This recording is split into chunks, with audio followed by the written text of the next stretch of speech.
propose de démarrer. C'est bon ? Ok, ça marche. Merci à tous d'être venus. On attend encore quelques invités, mais ça ne devrait pas tarder. Je vous propose de commencer cet événement en vous présentant rapidement Nexton, et ensuite on a Amandine qui va nous présenter UX Writers FR. Et puis ensuite on passera au retour d'expérience sur le Content System. Donc,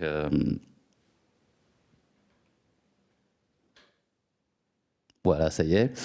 Donc, pour vous présenter Nexton rapidement, donc on a deux activités principales. On a une activité qui est plutôt centrée agence, donc on va pouvoir accompagner nos clients au forfait. Une activité qui est plutôt orientée consulting, donc on a la joie d'accompagner nos clients sur leur transformation digitale dans la globalité. On a 500 collaborateurs, 7 sites en France. On est présent à Lyon, Lille, Sofia, Antipolis, Bordeaux, la Corrèze, c'est assez original, et Paris. On est présent sur tous les métiers du digital, et voilà globalement. Là où je voulais faire un petit focus, c'est sur le design. C'est une de nos expertises. On a actuellement plus de 135 designers. On est présent sur tous les métiers du design, donc on peut vous accompagner à la fois sur le graphisme, l'UI, l'UX, l'UX Research, les design thinkers, l'UX Writing bien évidemment. Je pense que ça, on va longuement en parler ce soir. Et on est également très actif en termes de commu, c'est-à-dire qu'on organise des événements régulièrement, comme celui-ci ce soir, qui est un de nos plus gros événements. Donc on est assez fiers de pouvoir collaborer avec UX Writers FR ce soir. Notre communauté également donne des formations. On a plusieurs partenariats avec Figma, Content Square, le Flupa.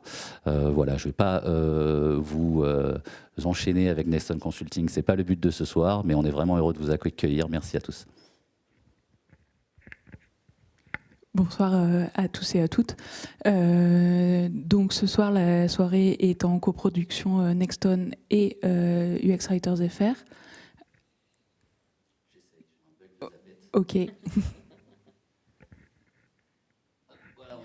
Donc UX Writers FR, on a un collectif d'UX Writers / Content Designers, il y a un débat sans fin.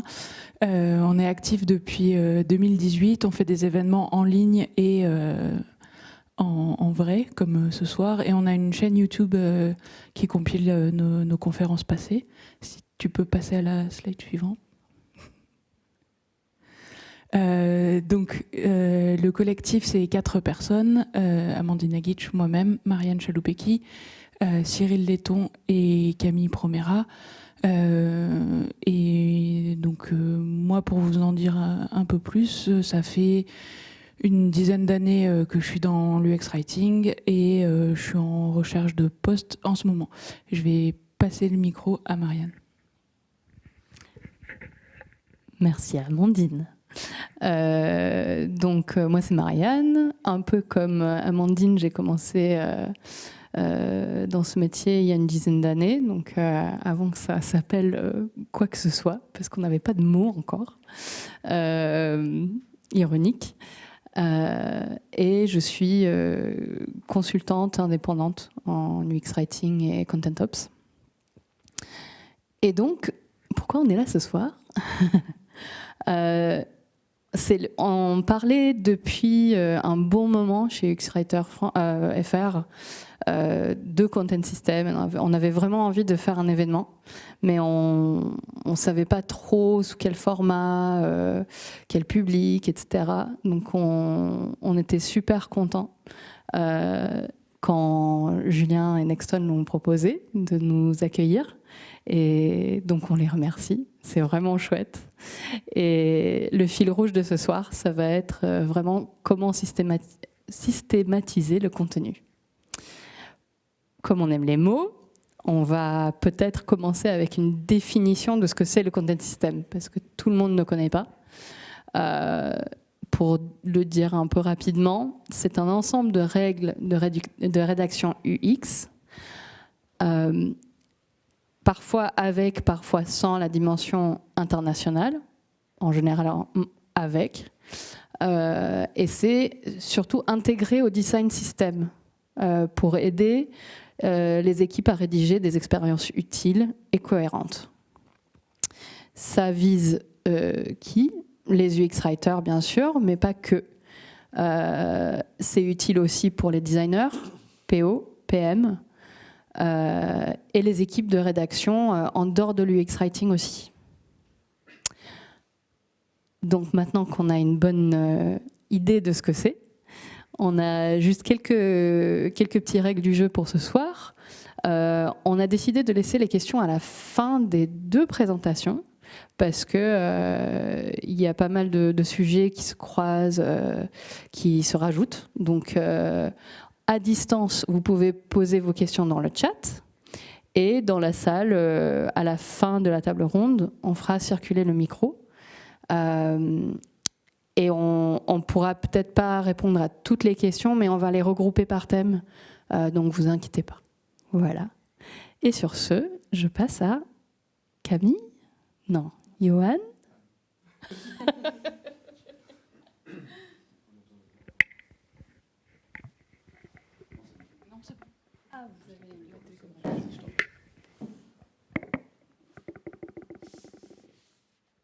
Je te laisse te présenter, Bastien.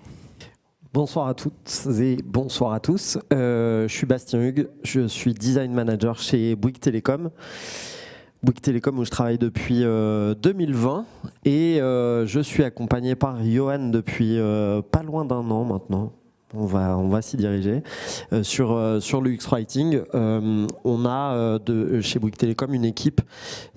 Maintenant, je vais te laisser te présenter, Johan, plutôt, puis après on parlera de l'équipe plutôt. Ouais. Moi, c'est Johan. Je suis chez Nexton depuis 2021, si je ne me trompe pas. Je ne sais plus depuis combien d'années je fais de l'UX Writing, peut-être depuis toujours. Bastien a fait appel à moi, on va vous en parler un petit peu plus en détail, pour mettre en place un content system. Donc c'est le premier content system que je mets en place. J'ai déjà mis en place des chartes éditoriales, actualisé des guidelines, etc. Mais là, c'est la première fois que je mets en place un content system, donc c'est une grande aventure qu'on partage ensemble. Yes. Et super ravi d'en parler avec vous ce soir, du coup. L'équipe, du coup... Ouais, pardon, il faut que j'aille m'asseoir. Attends, du coup, tu passes les slides. Vas-y. Donc l'équipe de design de Bouygues Télécom, c'est l'équipe que vous voyez là, c'est-à-dire à peu près une petite quinzaine de designers. Une équipe qui a grossi, qui est composée de pas mal de consultants. Et du coup, moi, j'avais une première problématique, je le précise, parce que la première problématique, c'est de faire travailler des gens qui arrivent dans une équipe, qui connaissent pas forcément toutes les règles. Et en matière de contenu, la collaboration entre product et content designer est évidemment un point clé. C'est dit à longueur et répété à longueur de conférences sur l'UX Writing, c'est comment on collabore ensemble. Et un des points que moi j'avais en tant que designer, c'était de dire qu'est-ce qui permet à des products et à des content designers de travailler mieux ensemble. Et donc là, vous voyez qu'en gros, chez Bouygues Télécom, donc on travaille sur évidemment tout un périmètre de shopping. Donc c'est le site qui vous permet aujourd'hui de commander des box ou des box internet ou des forfaits mobiles avec ou sans téléphone. Et puis une fois que vous êtes client chez Bouygues Télécom, vous avez un site et une application, donc un espace client et une application, une assistance pour toute la partie self-care. Donc ça fait beaucoup de périmètres avec des règles à connaître et à partager, parce que sinon c'est aussi un manque d'homogénéité dans le contenu. Et donc quand j'ai fait appel à Nexton l'an dernier et à Johan en particulier, moi j'avais une triple problématique. La première, c'était la question de la centralisation des guidelines.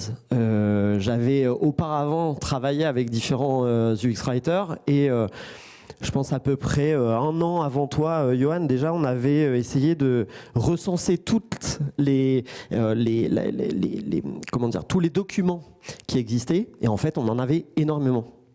Certains ayant la spécificité de se contredire. Donc on avait une charte ici qui disait la règle c'est ça, puis en fait on en avait fait une 1 an plus tard et qui disait la règle c'est ça. Donc il fallait les retrouver, il fallait se dire finalement c'est quoi la source de vérité. On n'était pas sûr, les équipes tournaient, il y avait la direction de la marque qui avait travaillé avec nous sur ces sujets-là, on avait différentes agences qui nous avaient accompagnés, par exemple sur le tone of voice, et ce qui faisait que en fait quand on avait des designers qui venaient me voir, ils me disaient c'est quoi la vérité, je la trouve pas. dans le meilleur des cas, parce qu'ils savaient qu'ils cherchaient quelque chose qui existait mais ils ne le trouvaient pas, mais beaucoup ne le connaissaient pas, l'existence pure.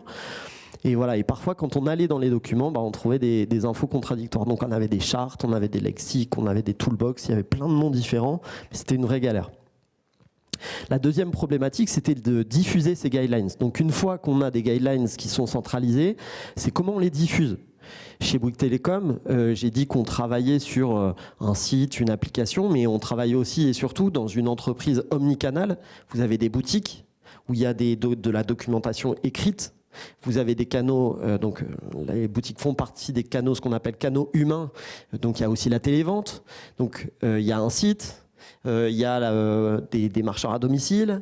Et tout ce monde qui va être à un moment ou à un autre en contact avec des prospects ou des clients doit essayer de parler d'une seule voix. Sinon, c'est un manque de cohérence de la marque et ça ne fait pas sens.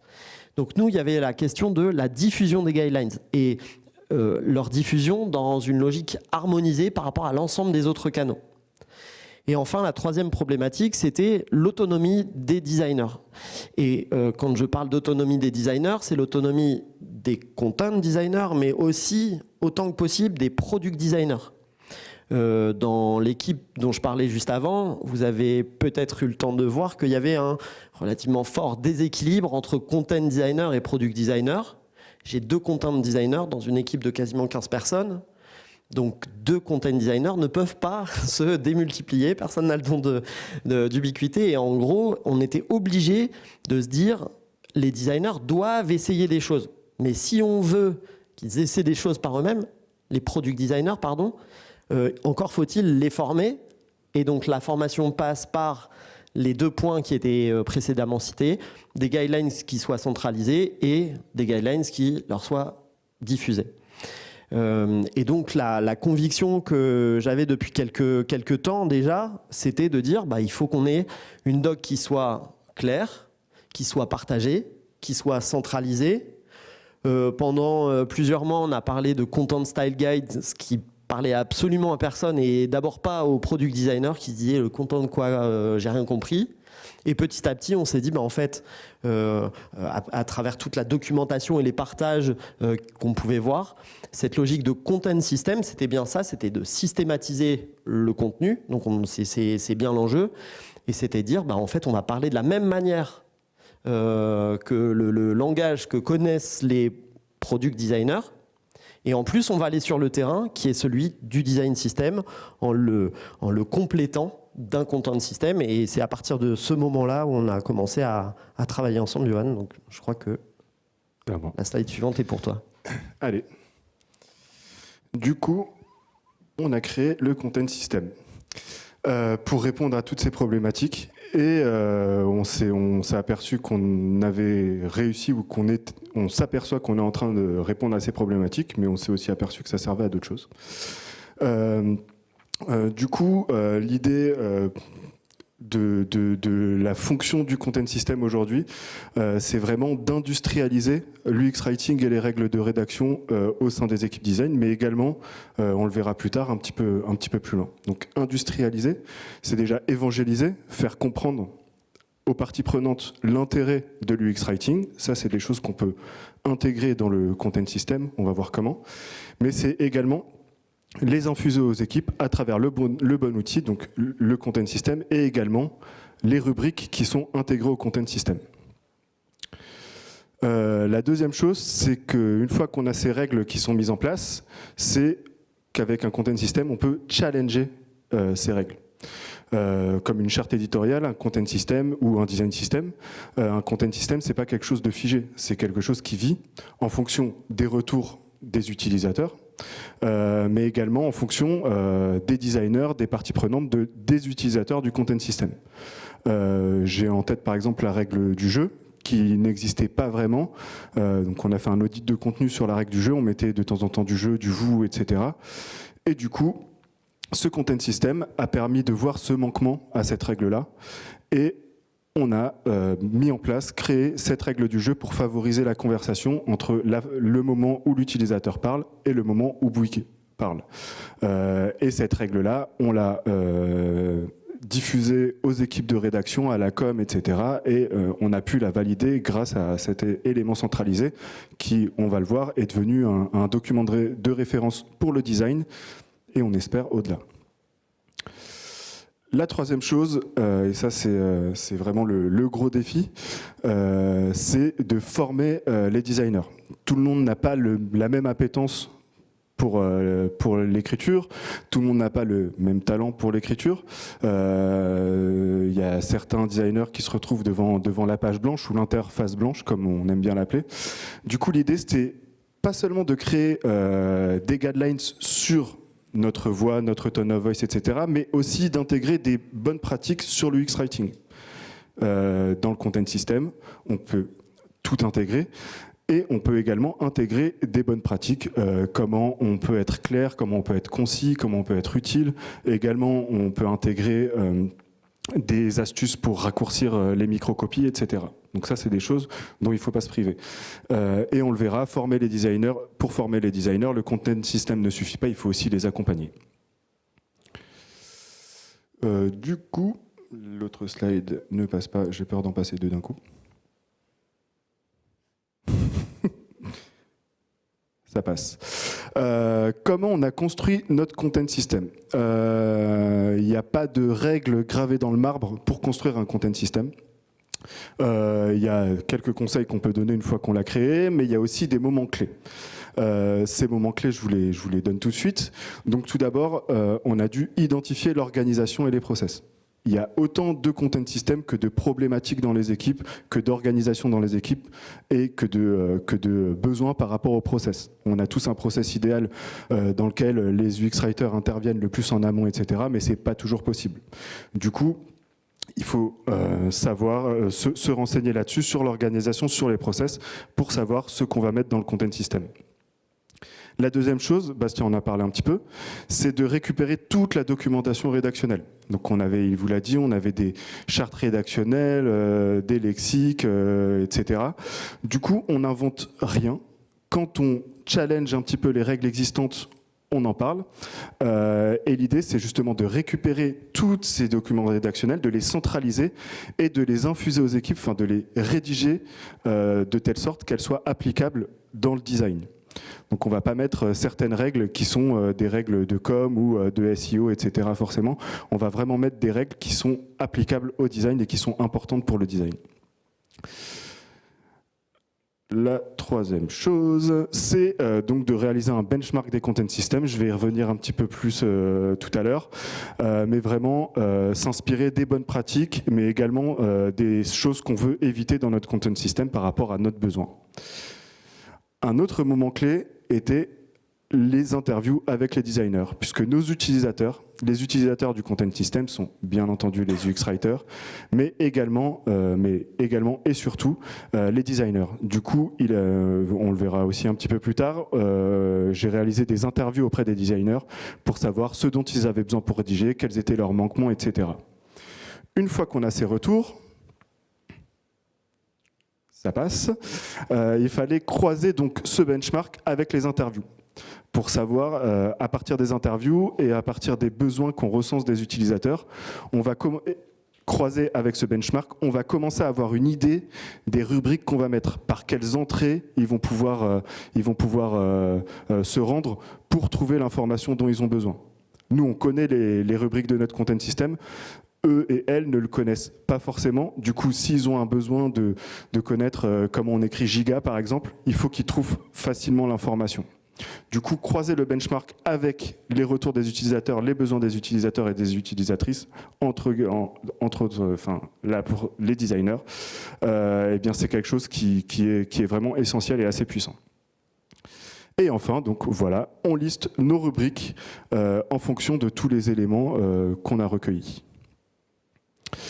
Du coup, là, on va rentrer dans le vif en immersion, on va plonger dans l'expérience qu'on a eue avec Bastien et nos amis designers dans la construction de ce content system chez Bouygues Telecom.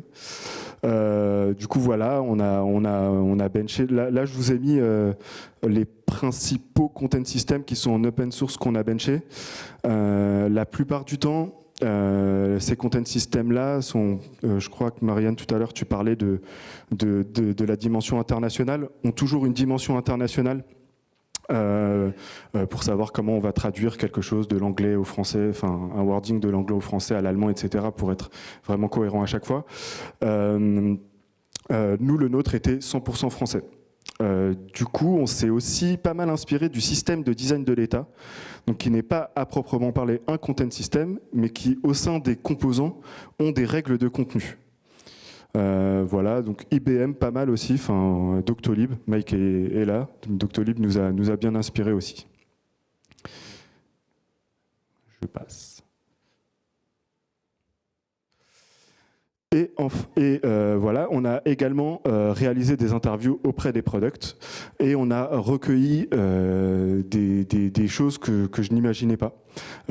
Évidemment, là, vous voyez un petit peu dans les petites bulles ce qu'ils ont pu nous dire. J'ai pas tout donné. Il y avait une bonne cinquantaine de pages Word.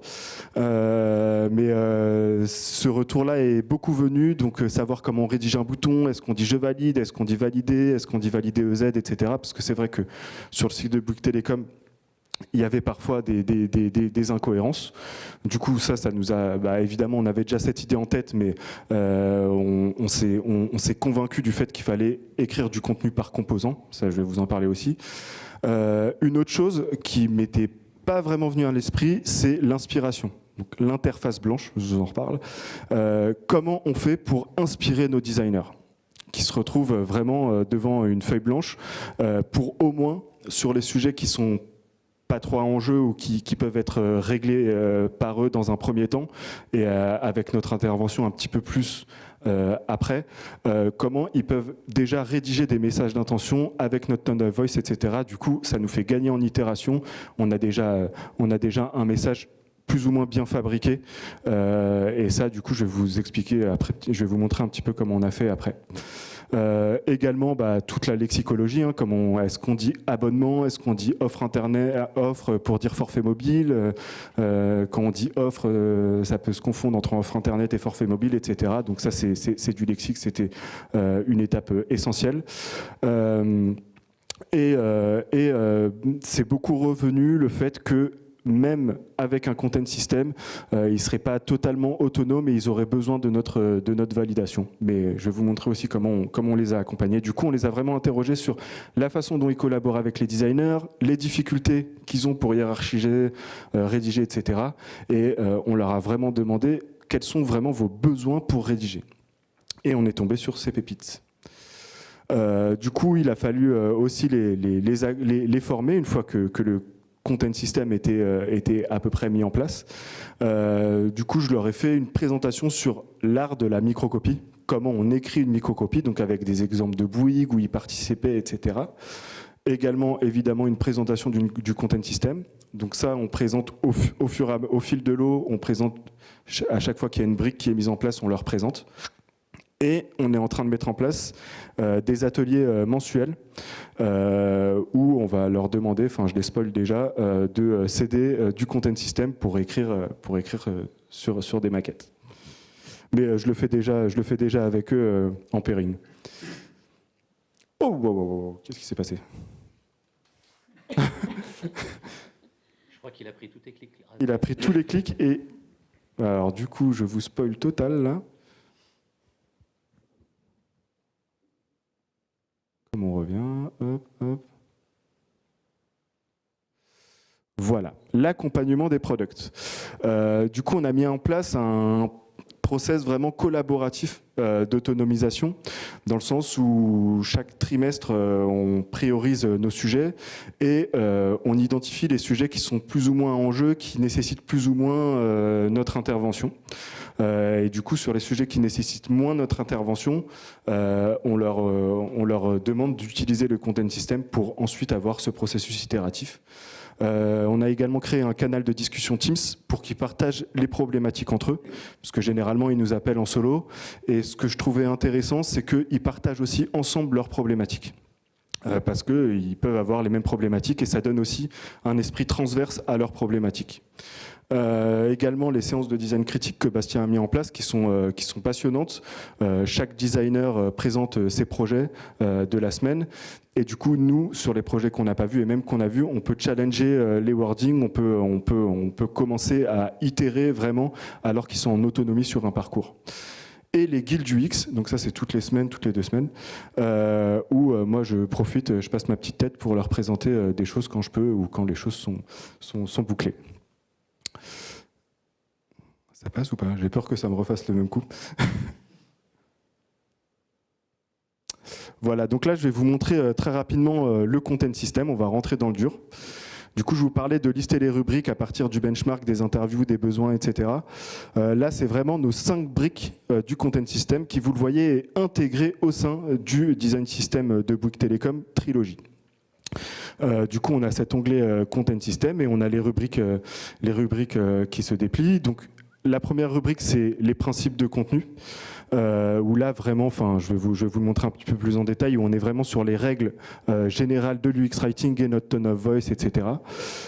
Ensuite, une librairie d'exemples pour pallier à ce manque d'inspiration, justement.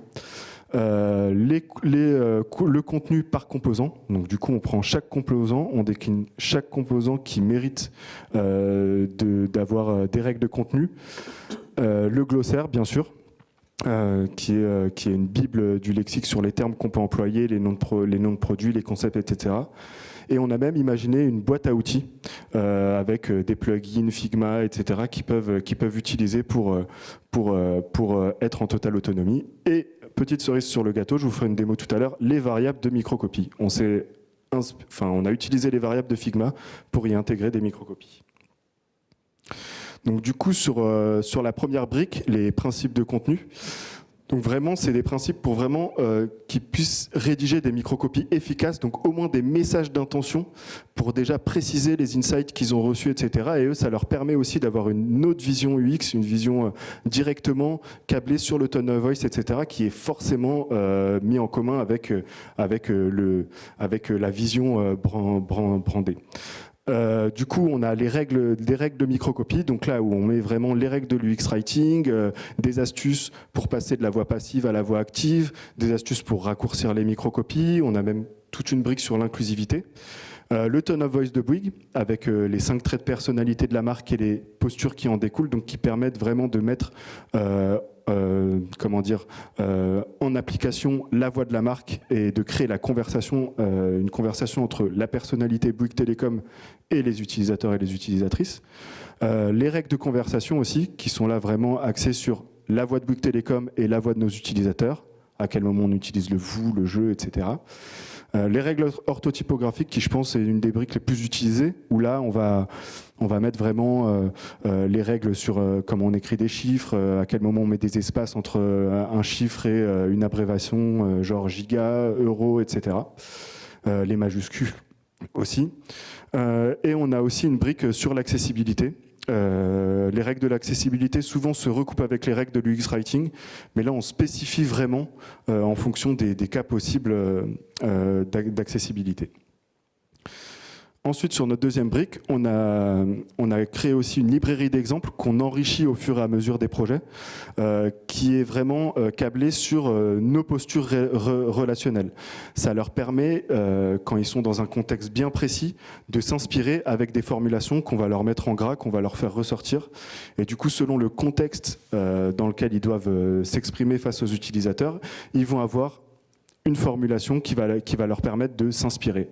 Et ça, du coup, dans le canal Content Teams, je leur dis de mettre des phrases qui les inspirent, etc., pour enrichir cette librairie d'exemples. Ça passe. Ça passe. Alors ça, c'est ce qu'on a en tête généralement quand on parle de Content System. Donc c'est vraiment le contenu par composant. Ça, c'est une grosse brique du content system. On va décliner vraiment tous les composants les plus utilisés. On va commencer par les composants les plus utilisés vers les composants les moins utilisés par les designers. Donc ça, on a beaucoup travaillé avec Antoine, notre lead design system. Et on va construire les règles de contenu. Enfin, on va expliquer comment on rédige une microcopie sur un composant particulier. Donc quelle forme il doit avoir, quelle longueur, comment on assure la cohérence. les règles de conversation aussi.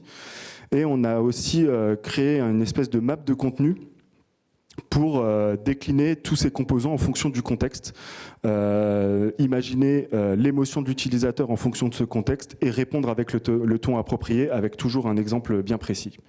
On a également les actions récurrentes, etc. et les variables que je vais vous montrer dans pas trop longtemps.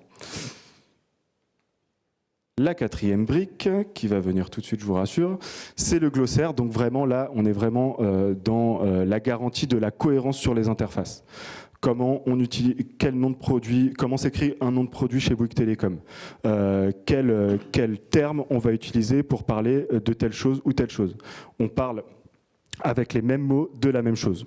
Du coup, on l'a construit de cette façon, avec la définition spécifique à la marque. Qu'est-ce qu'un forfait chez Bouygues Télécom? Quels sont les forfaits chez Bouygues Télécom? Donc ça permet aussi aux nouveaux designers de s'onboarder. Quelles sont les orthographes possibles?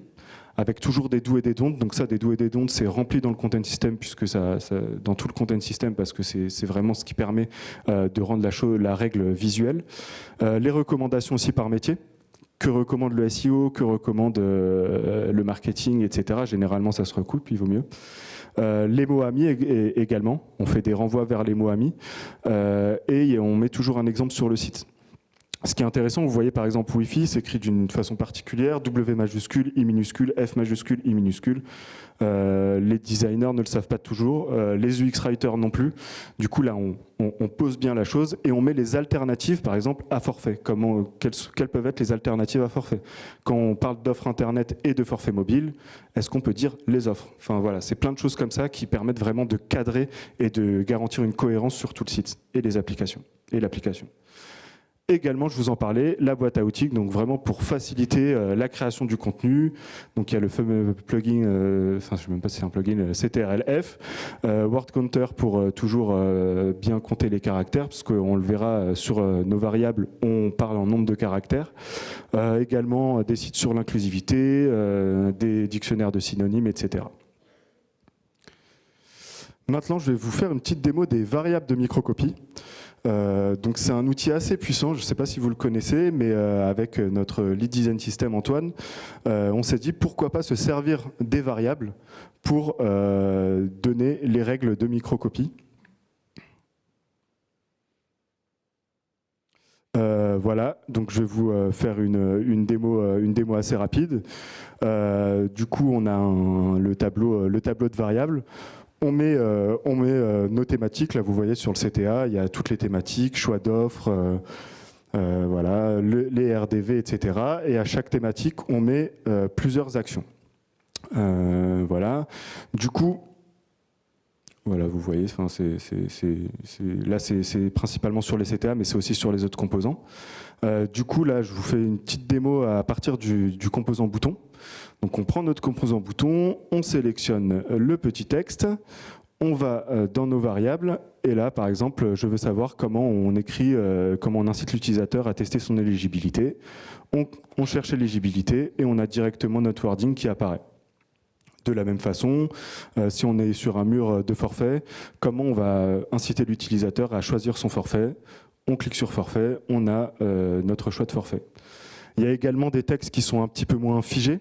Par exemple, si on est sur le choix d'une option particulière, voilà, on a le choix d'option sans le nom de l'option. Donc voilà, ajouter nom de l'option. Donc ça, c'est vraiment pour les variables un petit peu figées, c'est le plus facile. Ensuite, il y a aussi des textes qui ne peuvent pas être figés. Par exemple, sur une modale, vous le voyez, un titre n'a pas toujours le même contenu. Du coup, ce qu'on y a intégré, c'est, vous allez le voir, des règles de formulation. Donc voilà, comment on écrit un titre, on a tout de suite nos règles de formulation, le nombre de caractères, la majuscule au premier mot, pas de point final, et la typographie. De la même façon sur le bouton, on va chercher notre modal, hop, CTA, et vous voyez, magie, verbe à l'infinitif plus objet de l'action. Sur les textes aussi, ça peut aller loin, je peux vous faire tous les composants si vous avez le temps. On va rester sur la modale. Voilà, on va chercher le texte et on a voilà, notre règle 4 lignes maximum. Voilà, le dernier bouton pour se faire plaisir, c'est toujours agréable. On va avoir la même règle de formulation sur le bouton tertiaire. Voilà. Voilà, donc c'est assez puissant, c'est variable. Je pense qu'il faut agrandir l'écran. Et du coup, pour conclure, Bastien, je te redonne le mic. Ouais, juste la télécommande, merci. Donc, en guise de conclusion, comment on a déployé ça en finalement assez peu de temps, hein. Johan, tu es avec nous depuis fin juin de l'année dernière, et on a réussi en assez peu de temps. Donc, moi, la conviction que j'avais auparavant, avant que tu nous rejoignes, il y avait 2 UX writers qui étaient en mission dans mon équipe et qui se répartissaient vraiment le travail de production entre la partie shopping dont je vous parlais tout à l'heure et la partie vie client. Et en fait, quand Johan, on a commencé à échanger, moi, je me suis dit, on va pas y arriver. Ça demande quand même du temps. Hein. Moi aussi, je me suis dit. C'est un investissement. Et je me suis dit, on n'arrivera pas à faire ça rapidement si mes 2 UX writers, ils font de la production. Donc, en fait, on a assumé collectivement, avec l'appui évidemment de la direction digitale, de dire, en fait, sur nos 2 UX writers, il y en a un, en l'occurrence Johan, qui va consacrer une large partie de son temps à ce travail de documentation et de création du content system, et l'autre qui sera vraiment dédié à de la production. Alors évidemment, ça veut dire assumer pendant un certain temps de faire un petit peu moins de production, de dire aux product designers, en fait, on va prioriser. Il y a certains sujets sur lesquels on vous accompagnait jusque-là. Là, on va être un petit peu plus à distance, mais on va être là en backup pour vous aider, pour vous accompagner. Tout à l'heure, tu as cité, Johan, cette volonté quand même des designers qui disaient, c'est bien votre outil là de documentation, mais on aura toujours besoin de vous, ça c'est clair. Et donc on était toujours là en backup. Et ensuite, donc, quand on a fait ce travail, rapidement on a commencé à faire des présentations à l'écosystème pour embarquer tout de suite le plus grand nombre, y compris hors de la direction digitale, mais donc on a fait des présentations. Donc on a un comité digital qui rassemble la direction élargie de la direction digitale de Bouygues Telecom. On a fait évidemment des présentations aux équipes de rédaction, et pas que digital là pour le coup, donc tous ceux qui peuvent écrire pour un support ou un autre de Bouygues Telecom.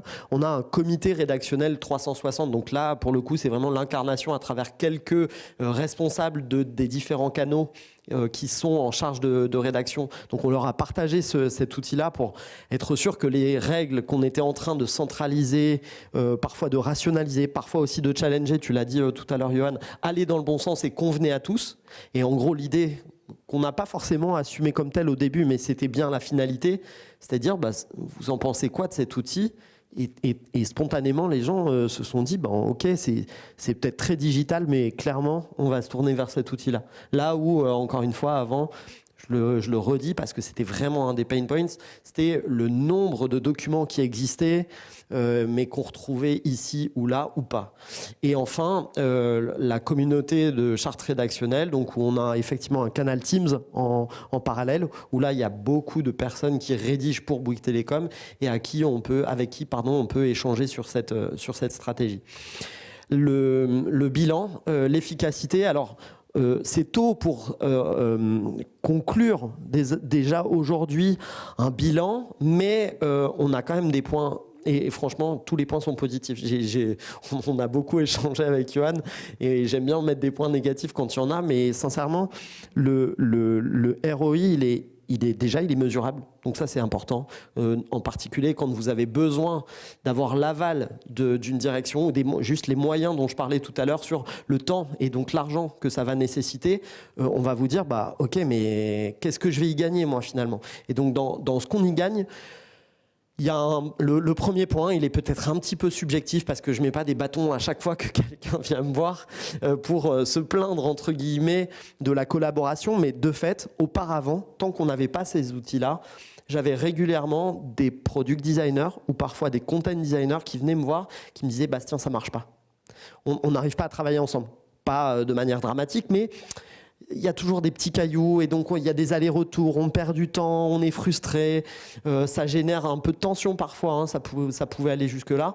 Et de fait, depuis qu'on a cet outil, au moins les règles existent, elles sont centralisées, il n'y a plus de débat infini sur mais comment on va tourner cette phrase, et voilà, les règles sont simples, il y a moins de retours et du coup ça collabore mieux. Le deuxième point, c'est qu'il y a aussi moins de retours externes. Donc là, je parlais plutôt de retours vraiment propres à l'équipe, mais il y a aussi moins de feedback externe de « Bastien, t'es sûr là j'ai vu exemple d'un PO ou d'un product manager qui va me dire « Dis donc, les designers, ils m'ont présenté tel parcours et puis en fait... moi, je le sens pas trop ce qu'ils ont présenté. Puis en fait, ils étaient eux-mêmes pas très alignés. » Ces retours-là, je les entends pour ainsi dire plus. Alors évidemment, il y a quand même une partie aussi de subjectivité liée à la créativité du contenu. Donc parfois, on va peut-être un petit peu trop loin sur du tone of voice. Donc on va avoir un retour de tiens, attention, peut-être sur ce parcours-là. Évidemment, mais ça c'est OK.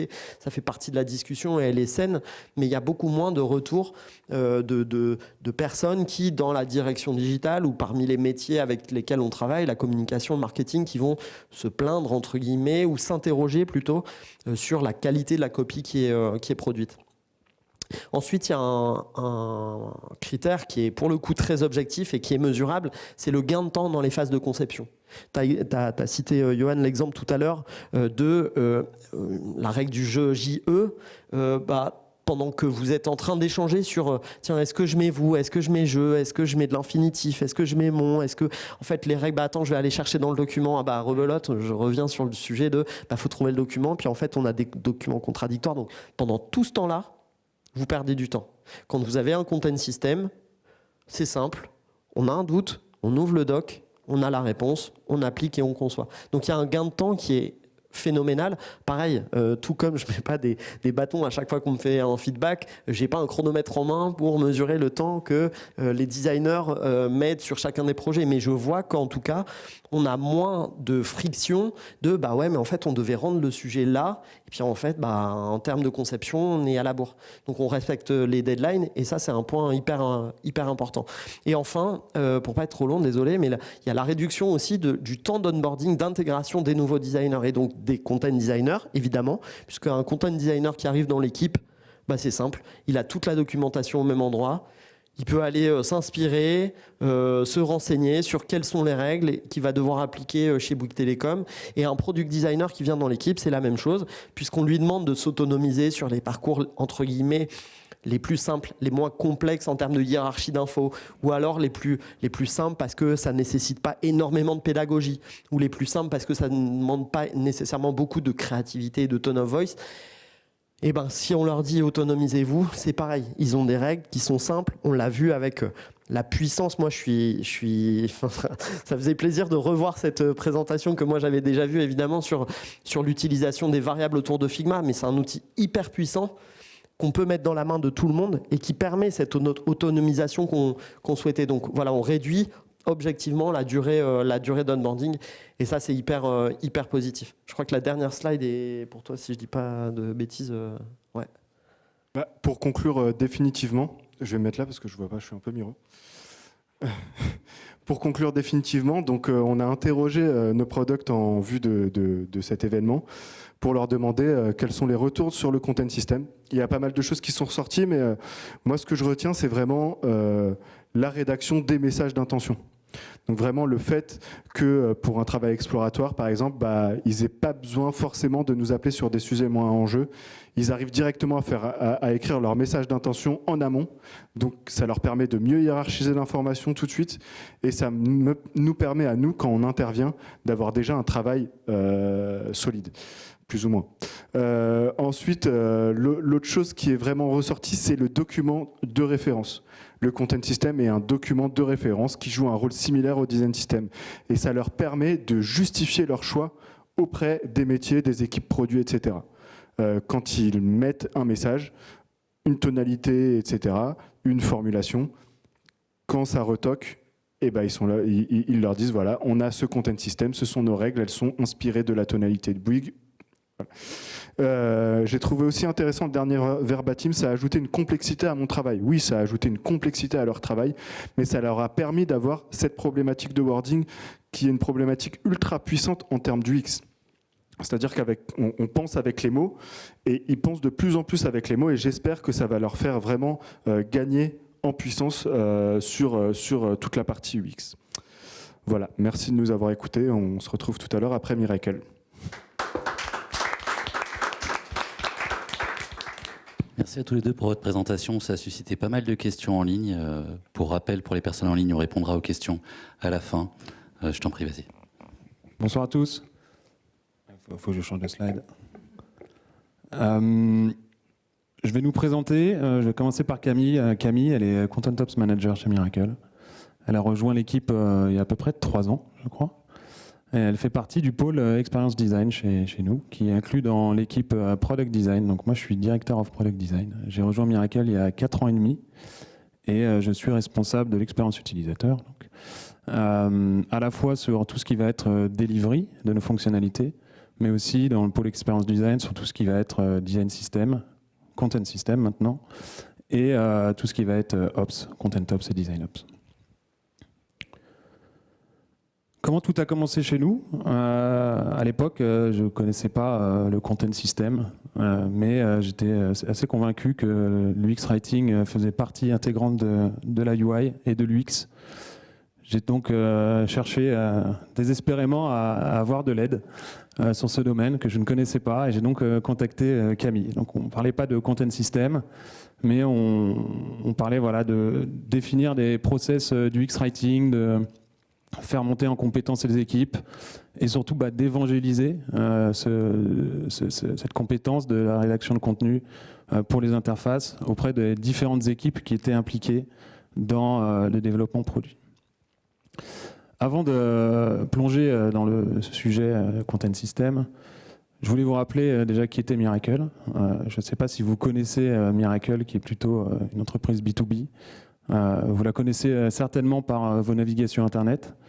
Miracle, c'est un éditeur de logiciels SaaS qui édite un back-office de gestion de marketplace qui va permettre à des grands acteurs du e-commerce, comme Leroy Merlin par exemple, Decathlon, Macy's ou Accor Hotel, d'opérer leur marketplace et de transformer leur activité e-commerce traditionnelle en plateforme, en permettant à des vendeurs tiers de vendre leurs produits sur leur site internet. Ce qu'il faut savoir, c'est que au cours des 3 dernières années, Miracle a entamé un virage en passant d'une société monoproduit, donc notre produit marketplace, à un écosystème de produits dédiés aux grands acteurs du e-commerce pour exercer leur activité. Donc ça va être du sponsored product avec de la pub, ça va être organiser les produits sur leur front en fonction des utilisateurs, ça va être donc plateforme marketplace, faciliter les paiements entre vendeurs et opérateurs. Donc tout un écosystème de produits. Et pour nous, ça c'est vraiment crucial de bien comprendre que le produit Miracle est vraiment au cœur de l'activité de nos clients. Leur activité repose sur la technologie Miracle. Ce qui fait que chez Miracle, l'expérience utilisateur et l'excellence produit est vraiment au cœur de notre stratégie et n'est plus considéré comme quelque chose d'accessoire. Et ça se reflète dans tous nos principes design qui régissent la façon dont on approche le produit au sein de l'équipe. Donc keep it simple, stupid, donc vraiment faire en sorte que les process complexes de gestion de marketplace, la gestion des commandes, les flux financiers, la gestion des catalogues soit la plus simple possible pour nos utilisateurs.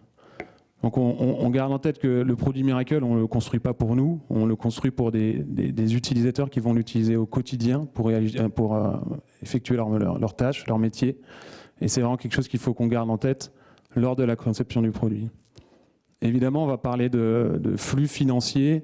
Leur activité, en effet, repose sur la technologie Miracle. Il faut que la technologie Miracle, que le produit inspire la confiance à tous nos utilisateurs et surtout derrière, le dernier, l'efficacité. Il faut que nos utilisateurs et nos clients puissent réaliser leurs tâches quotidiennes avec le maximum d'efficacité. Donc comme je vous le disais, Miracle a grossi très très vite. Donc on est passé d'une société monoproduit à multiproduit. Les équipes ont forcément énormément grossi Et depuis que je suis arrivé chez Miracle, le pôle R&D a été multiplié par 3. L'équipe produit fait aujourd'hui plus de 50 personnes et l'équipe design est d'environ une dizaine de personnes. Et on s'est vraiment posé la question de comment faire en sorte que les designers, que l'équipe puisse passer beaucoup plus de temps à penser et moins de temps à designer. Alors, la première chose qu'on a en tête, c'est évidemment former les gens à la compétence design, mais il n'y a pas que ça. Il faut, pour accompagner la croissance d'une entreprise et penser qu'on va avoir une approche de design à l'échelle, il faut outiller les gens, il faut leur donner un framework de travail et surtout que ce soit quelque chose qui ne soit pas uniquement dédié aux designers, mais quelque chose qui soit partagé par les différentes équipes, donc design, produit, mais également l'équipe technique. Donc on a mis en place nos design systems, on n'est pas là pour parler design system, mais plutôt content system, donc je vais regarder ça en dézoomant un petit peu ce qu'est le design system Miracle. Donc nos design systems, c'est évidemment une partie où on va avoir nos composants les plus granulaires, c'est-à-dire nos tokens, nos composants, nos organismes, qu'on va évidemment retrouver dans Figma, mais qui vont être également développés par nos équipes de front-end et qui vont être disponibles dans Storybook pour les équipes. Et de l'autre côté, on va avoir toutes nos guidelines qui vont expliquer les règles UX, comment se comportent les composants, pourquoi on a certains composants et comment ils s'utilisent, pourquoi on doit en utiliser d'autres. Et ça, on va retrouver ça dans notre documentation qu'on héberge aujourd'hui chez Guidebook. Et bien sûr, un design system, pour garantir sa pérennité, on va forcément être obligé de mettre en place une couche de process et de gouvernance qui va permettre de déterminer ce qui doit rentrer dans notre design system, ce qui ne doit pas y figurer, etc. Revenons-en à nos moutons. Donc j'ai contacté Camille le 27 août 2021, mais voilà, elle est dure en affaires, donc j'ai dû forcément essayer de la motiver un peu plus en lui disant qu'on était en pleine restructuration de notre équipe, on était en train d'implémenter notre design system au sein des produits Miracle, et que l'UX Writing, forcément, devenait extrêmement important dans notre stratégie et devenait un enjeu chez Miracle, puisque l'expérience utilisateur était vraiment cruciale dans notre stratégie. Donc, Camille a accepté de nous rejoindre, était extrêmement content, jusqu'à ce qu'elle nous fasse ses premiers constats. Donc, voilà, Miracle est un produit qui était live depuis une dizaine d'années. Forcément, on a constaté des incohérences qui vont être terminologiques, stylistiques, linguistiques. Il pouvait y avoir des coquilles. Voilà, il y avait énormément de contenu qui était disponible, disséminé un peu partout dans l'entreprise, qui était difficilement trouvable et donc difficilement actionnable par les équipes. On avait aussi des équipes techniques qui travaillaient en autonomie. Pourquoi ? Parce qu'elles avaient besoin d'avancer vite. Et donc, on avait des équipes tech qui étaient assez indépendantes dans la façon dont elles allaient gérer la création des clés et l'utilisation du contenu. Et enfin, on avait des guidelines de rédaction qui étaient peu ou pas communiquées et pas connues des équipes. On s'est donc rendu compte qu'on avait des enjeux assez similaires en fait, entre designers et content designers. On avait de la dette, on peut avoir de la dette technique, de la dette terminaux, qu'on avait un besoin d'accompagner la croissance en outillant, en donnant des guidelines, en donnant des process, mais qu'on avait aussi besoin de recentrer les équipes sur leurs compétences à forte valeur ajoutée. On se rendait compte qu'on avait de notre côté des tokens design, du côté rédaction, on avait des glossaires, on a des composants, il y a un fichier de source unique, une mémoire de traduction, et enfin, au global, on avait un besoin de guidelines qui se faisaient énormément sentir par les équipes. C'est pour ça qu'on en est arrivé à parler de notre design system. Alors, ce fameux content system, par quoi on a commencé et comment on y est arrivé ? Alors, on va commencer par une définition. Chez Miracle, le content system, c'est vraiment notre framework de travail. Il y a 3 piliers dans ce framework. La première chose, ce sont les règles de rédaction. Donc évidemment, comment on va créer un contenu, comment on le rédige, comment on le formate. La deuxième chose pour nous, et qui est très très importante chez Miracle, c'est la capacité technique d'appliquer ces règles. Donc, quand une clé est créée, est-ce qu'elle est bien formatée ? Est-ce qu'on peut la modifier ? Est-ce qu'on peut la supprimer ? Et la troisième chose, Romain a un petit peu parlé tout à l'heure aussi, c'est les rituels pour faire évoluer ces règles. C'est-à-dire qu'à un instant T, une règle peut être valide, mais dans 6 mois, ne plus marcher. Donc ça, c'est vraiment les 3 piliers qui régentent ce framework. Et pourquoi c'est clé pour le scale de Miracle? C'est que c'est vraiment ce moyen d'outiller toute l'organisation produit. C'est vraiment pas un outil qui est dédié, comme le disait Johan, aux content designers. C'est un outil qui va servir à nos designers, à nos PM, mais aussi beaucoup à nos développeurs. Et donc, il y a évidemment derrière une envie et un besoin de gain d'efficacité. Alors, quelques moments clés. Donc, comme le disait Romain, je suis arrivée en novembre 2021 chez Miracle. Et après ces fameuses constatations pas si graves que ça, on s'est assez vite mis d'accord sur l'importance en fait, de standardiser tout ça. Et on a commencé à pitcher l'idée d'un content system. Et en interne, il n'a pas été très difficile de le faire valider par notre CPO notamment, parce que tout le travail d'évangélisation autour de la valeur du design system avait déjà été fait. Et donc le parallèle de systématisation, de scale, c'était assez facile à mettre en place. Pour nous, les deux arguments qui ont été clés pour valider ce projet, ça a été le temps, améliorer la dev expérience. Alors c'est un sujet dont on ne parle pas forcément tellement dans les talk content, mais en fait le content c'est un des pain points numéro 1 des développeurs. Et plus on anticipe cette problématique et mieux on les accompagne, mieux ça se passe pour eux. Donc faire gagner du temps de dev en interne, c'était clé. Et la deuxième chose, c'est qu'en posant les bases de la systématisation, on allait accompagner facilement le scale de Miracle. Donc ce projet, il a été validé, je dirais, en janvier 2022. Une fois qu'on a eu le go, il a fallu avancer et donc modéliser les différentes parties de ce content system. Donc la première partie, ça a été notre CMS. Alors CMS, c'est le Content Management System, et donc la manière dont on va gérer nos contenus. Ensuite, il a fallu commencer à rédiger ces fameuses guidelines dont parlait Johan tout à l'heure, c'est se dire c'est quoi le contenu pour Miracle, c'est quoi nos valeurs, par quoi on commence, comment on formate notre contenu. Et ensuite, il a fallu poser des instances, donc pour valider le contenu qui sortait de chez les designers, mais aussi pour loguer les règles dans nos guidelines. Et il a fallu se lancer, en fait. On en parlera un petit peu plus tard, mais c'est un projet qui est pharaonique. Et en fait, parfois, ça peut être difficile de se lancer. Et donc, il a fallu jalonner tout ça. On fait un petit bond en avant, en janvier 2023, où Calliope sort. Calliope, c'est notre petit bébé, c'est notre Content Management System. Donc en janvier, il sort, il est disponible aux équipes Miracle. Donc toutes nos squads doivent se connecter à cet outil, trouver un nouveau moyen de travailler, un nouveau moyen de pousser les clés en production. Et à la fois, il faut aussi que toute notre équipe produit s'accommode de cet outil, apprenne à s'en servir. Donc c'est un outil qui a été créé from scratch, en interne, qui a été créé avec notre design system. C'est moi qui ai fait les maquettes, donc pour vous dire que le design system, tout le monde peut l'utiliser et tout le monde peut monter des maquettes. Et c'est un outil qu'on a créé en interne parce que tout simplement, on n'a rien trouvé sur le marché qui correspondait à nos besoins. Donc ça a été un travail de longue haleine, mais qui paye. Et enfin, on va dire le dernière grande date de cette frise, c'est vraiment la publication de nos guidelines en septembre 2023, où on s'est dit, OK, on a assez de contenu, tant design que content, pour le publier en interne, mais aussi le rendre disponible à l'externe. Alors ce qui est important, c'est que là, on a une frise chronologique, mais notre content system, c'est pas un process en one shot, c'est un process itératif.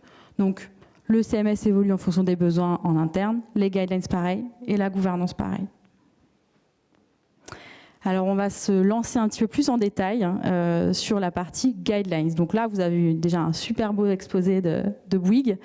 Chez nous, vraiment, les guidelines, c'est un peu ça. C'est cette base de connaissances qui est partagée par toutes les équipes Miracle, qui permet de centraliser notre savoir, mais surtout de loguer nos décisions.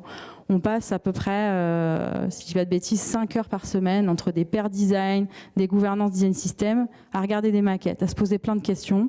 Et en fait, ça ne peut pas s'envoler au bout de 5 heures de réunion. Donc, on log tout ça. Ce design system, enfin, ce content system, nous permet de vraiment loguer toutes les décisions.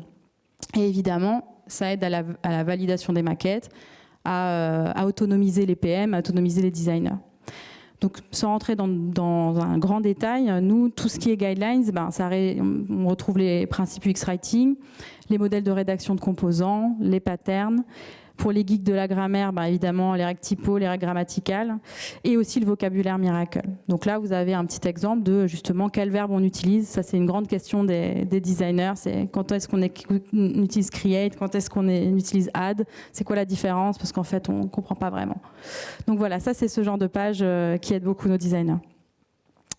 Quelque chose qui découle aussi, évidemment, de nos guidelines, c'est nous ce qu'on appelait les modèles dans Figma. Un petit peu comme Wig, donc on se dit que si on a tous les deux la même idée, c'est plutôt que c'est une bonne idée. Donc en fait, il y a vraiment aussi, nous on a identifié ce syndrome de la page blanche chez le designer, ou surtout la peur de mal faire. Donc on s'est dit, ok, comment on peut justement les accompagner sur ces sujets-là. Et donc, assez récemment, on a lancé ce concept de template ou de texte à trous qui est disponible directement dans Figma sur les composants clés, donc des modals, des boutons, des snack bars, des alertes. Donc ça permet d'avoir une base de travail, un formatage qui est assez cohérent et résultat, si on a des designers qui travaillent sur différents produits, on a quand même une homogénéité de contenu. Donc ça, c'est clé évidemment pour nos utilisateurs de retrouver des patterns de rédaction pour aller plus vite sur notre plateforme. Troisième outil, évidemment, vous vous doutez qu'on allait bien parler d'IA. C'est que justement, pour accompagner les designers, nous, chez Miracle, on n'a pas de content designer. Donc, moi, je suis là en relais pour le contenu. On a aussi des gens qui sont passionnés de contenu en interne. Mais il a fallu trouver un moyen, justement, de répondre aux besoins des designers sur de l'accompagnement qui n'est pas tout le temps humain. Donc on a travaillé depuis quelques semaines sur justement un custom GPT. Donc avec les nouveautés d'OpenAI, on peut créer ses propres GPT. Donc c'est une IA qu'on a entraînée sur les contenus Miracle, donc les contenus métiers, mais aussi nos guidelines design. Donc on s'est dit, les besoins des designers souvent sont pas hyper compliqués. J'ai besoin qu'on vérifie la qualité de mon texte, j'ai besoin qu'on raccourcisse ce texte, j'ai besoin qu'on corrige et qu'on améliore mon texte. Et donc c'est un peu par ces prompts qu'on a démarré.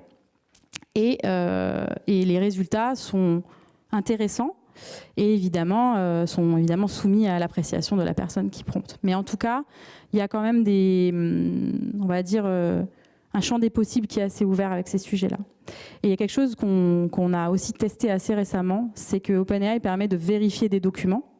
Donc on pourrait imaginer que dans quelques mois ou quelques années, on a la capacité d'avoir une prévalidation des maquettes via IA pour peut-être des features on va dire à plus petit tiering. Et last but not least, notre petit bébé, Calliope, le Content Management System. Donc si vous avez vu les screenshots de Miracle au début de la presse, vous voyez que notre outil utilise notre design system. Pour info, c'est une dev back qui a fait ce site, donc pour vous dire que notre design system est très facile à utiliser. Pourquoi il est clé pour nous ? C'est qu'il garantit notre indépendance vis-à-vis des équipes techniques. Je pense que 100% des rédacteurs ont déjà vécu cette frustration de voir une coquille sur un site, sur leur produit, ou de vouloir améliorer un texte et de slacker un dev ou de créer une PR qui n'est jamais émergée. Et en fait, ça, c'était une frustration en interne, parce qu'on a besoin, nous, d'itérer très vite et voilà, que notre contenu soit optimal. Donc en gros, la première chose qu'on a essayé de faire, c'est d'avoir cette vue globale de tous nos textes. Comme le disait Romain, on a vraiment, je ne dis pas de bêtises, plus d'une centaine de microservices. Donc c'est des entités dev. Et chaque microservice avait un fichier properties avec toutes nos clés. Et il était impossible pour les gens en interne de regarder ce qui se passait chez l'un chez l'autre. Donc impossible de réutiliser du contenu, impossible d'homogénéiser, etc. Donc la première étape, ça a été techniquement de gérer cette vue des contenus, mais aussi de le rendre éditable. Donc ça voulait dire que n'importe qui, avec les bons droits d'accès, peut modifier la prod de Miracle. Donc c'est évidemment, on ne modifie pas la prod pour se faire plaisir, mais ça nous permet très facilement de corriger des erreurs, ce qui arrive quand même de moins en moins. Mais si on on travaille sur une page, par exemple, et on voit de la dette, on en parlera un petit peu plus tard, on peut modifier ça très rapidement. Et on va dire que cet outil Calliope, c'est vraiment notre tour de contrôle. Et c'est un outil qui nous permet d'envoyer certains produits en traduction, d'autres pas, de récupérer les traductions et de publier nos traductions quand on le choisit. Voilà. Si vous vous souvenez du schéma que Romain a présenté tout à l'heure sur notre design system et notre manière de penser finalement la systématisation du design avec d'un côté les guidelines et de l'autre la partie plus design, plus on va dire terre à terre entre guillemets avec les tokens, les composants, on s'est vraiment rendu compte très rapidement que chez nous c'était la même chose. Souvent dans les métiers du contenu, on a un peu l'idée préconçue que nous les UX writers, les content designers sont des créatifs, qu'au final on a besoin d'un papier, d'un crayon ou d'un Google Doc pour travailler. C'est pas le cas. Un content designer ou un UX writer qui fait du contenu a besoin d'un framework de travail pour avancer. Et donc vraiment, on se rend compte que design content travaille de la même manière. Au centre du content system, on a cette partie guidelines dans laquelle on va documenter les patterns, comment fonctionne un formulaire, comment fonctionne l'annonce de nouvelles fonctionnalités. Et donc tout ça, c'est hébergé dans Gitbook. Donc, comme le design system, il y a vraiment cette source de vérité qui est co-gérée avec notre design ops. On est deux à travailler dessus. Et toutes ces guidelines, elles vont alimenter notre OpenAI, donc notre custom GPT. Et c'est vrai que de l'autre côté, quand on pense on va dire aux items, on a des termes, on a la plus petite entité, c'est notre terminologie, les termes clés Miracle, qui vont être utilisés dans des modèles de rédaction, dans des chaînes. Et tout ça va être à la fois dans Figma et à la fois dans Calliope, notre CMS. Alors là, on ne l'a peut-être pas précisé, c'est que contrairement à Bouygues, qui la logique veut que vous travaillez en français, nous on travaille en anglais. Et donc on a une forte expansion à l'international. Et donc cette systématisation du contenu anglais, on l'envisage aussi pour le contenu localisé, donc nos 24 langues. Donc l'idée, c'est de réfléchir à comment on fait en sorte qu'on garde cette hygiène et cette systématisation du contenu aussi dans les langues tierces de Miracle. Alors, ce qu'il faut retenir de tout ça. Chez Miracle, on a une approche vraiment ambitieuse de ces sujets. On a envie de les lier au final au cœur du réacteur de Miracle, qui sont les développeurs. Et donc l'approche peut paraître un peu vertigineuse ou un peu complexe. Mais en fait, on le sait tous, on peut commencer tout petit. Et vous avez forcément déjà des ressources dans n'importe quelle entreprise. C'est-à-dire que on va avoir un doc Word qui va lister 2-3 règles qu'on s'est fixées parce qu'on s'est posé 20 fois la même question, comment on rédige un bouton, comment on rédige une modale. On peut loguer ses décisions dans Figma un peu partout. Et si on a la chance de travailler avec un développeur sympa qui peut nous aider à traiter des fichiers properties ou JSON pour commencer à faire du nettoyage, pourquoi pas. On commence toujours quelque part. La deuxième chose, c'est de ne pas tout faire en même temps. Vous avez pu le voir, nous, notre approche, elle est à la fois technique, linguistique, etc. On n'a pas tout fait en un jour, c'est pas possible. On a fait des choix, on a priorisé, parce que de toute façon, on n'obtient pas un produit optimal en un jour, donc rien ne sert de courir. On prend son temps, on itère et on arrive à un résultat qui sert vraiment les équipes en interne. Et la dernière chose, c'est qu'avoir de la dette sur un produit, c'est totalement OK.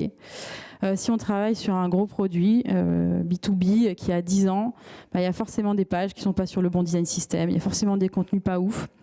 C'est pas très grave. En fait, là, avec l'approche content system, on nettoie la base. On pose nos jalons, on pose nos valeurs, on met en place les outils pour faire le nettoyage. Et les nouvelles features, elles vont suivre ces guidelines.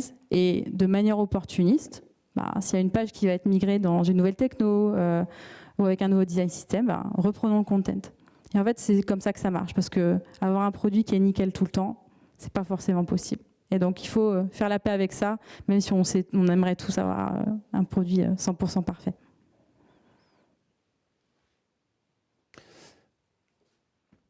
Comme le disait Camille, Content System et Design System, c'est des produits vivants. Ils évoluent au fur et à mesure du temps et ce sont des produits qui vont évoluer. Et donc, les enjeux pour 2024, que ce soit content ou design system, sont les mêmes. Le premier, c'est d'intégrer l'IA dans nos process. On est conscient que le métier de content designer, de designer va se transformer dans les années à venir. Dans 5 ans, je ne sais pas à quoi va ressembler nos métiers.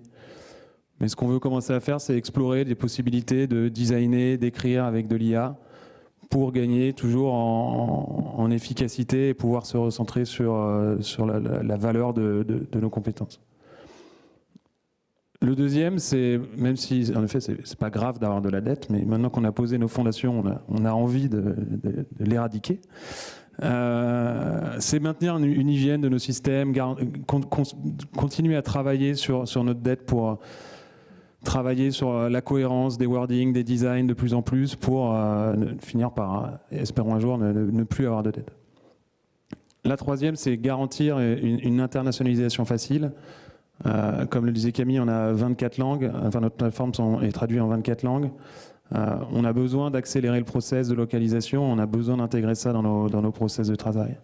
Et notre CMS, Calliope, c'est une des premières briques essentielles à tout ça. Et on va continuer de travailler sur notre CMS pour le faire évoluer en fonction des besoins de nos équipes. Et la dernière partie, c'est l'accessibilité. Pour nous, c'est extrêmement important d'avoir la plateforme la plus inclusive possible, que ce soit d'un niveau design ou d'un niveau content. Miracle, encore une fois, permet vraiment à des entreprises de travailler au quotidien, et on a envie que le produit Miracle soit un accélérateur pour toutes les entreprises qui vont avoir des politiques de recrutement de personnes en situation de handicap, et on ne veut pas que ce soit un frein. Donc voilà, ça va être aussi un de nos gros focus pour 2024. Et pour conclure, un peu de pub. On a évidemment mis ça sur design.miracle.com, donc si vous voulez aller voir un peu le fruit du travail de nos dernières années avec Camille et toute l'équipe design et content, vous pouvez retrouver ça ici. Donc voilà, n'hésitez pas à aller faire un petit tour et nous faire du feedback si vous voulez.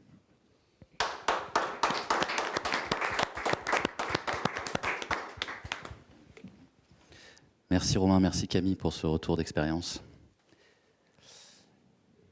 C'est l'heure des questions. Est-ce que dans la salle, il y a des personnes qui ont des questions? Vas-y, je t'en prie. Je ne sais pas si on me voit, mais je vais venir ici, ça va être mieux pour tout le monde. Déjà, moi, c'est Mike, UX Writing Manager chez Doctolib. Déjà, merci pour les 2 retours d'expérience. Super travail. Travail monstrueux en quantité, mais aussi, je pense, en qualité. Ce qui était très clair pour moi, c'est l'importance de déjà avoir cette documentation, mais aussi faire le pont avec Figma, parce que c'est là où ça se passe en fait. C'est là où on écrit. Vous avez utilisé des variables. Chez nous, on n'a pas encore fait.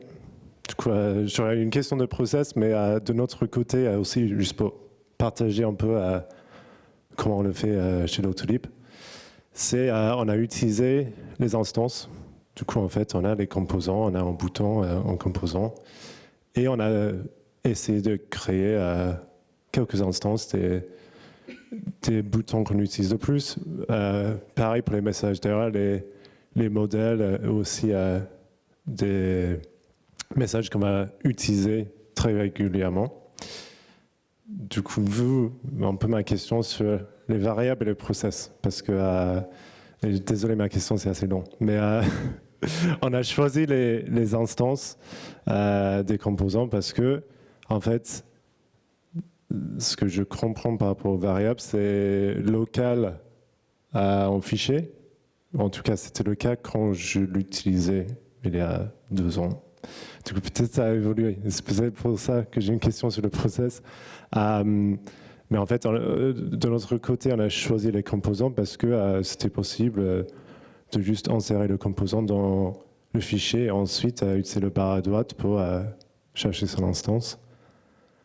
Du coup, j'aimerais bien savoir comment vous faites par rapport aux variables niveau process Et aussi pour faire en sorte que les designers ne doivent pas quitter le fichier pour aller dans un autre fichier, par exemple.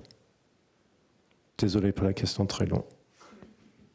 Nous, ça va être très rapide. En gros, les variables, on a commencé à s'y pencher il y a un mois, si je ne dis pas de bêtises. Et du coup, c'est une réflexion qu'on a avec notre lead design system. L'idée, c'est que, et je crois que c'est possible, j'en suis même quasi sûr, c'est que c'est qu'elle soit pas en local justement.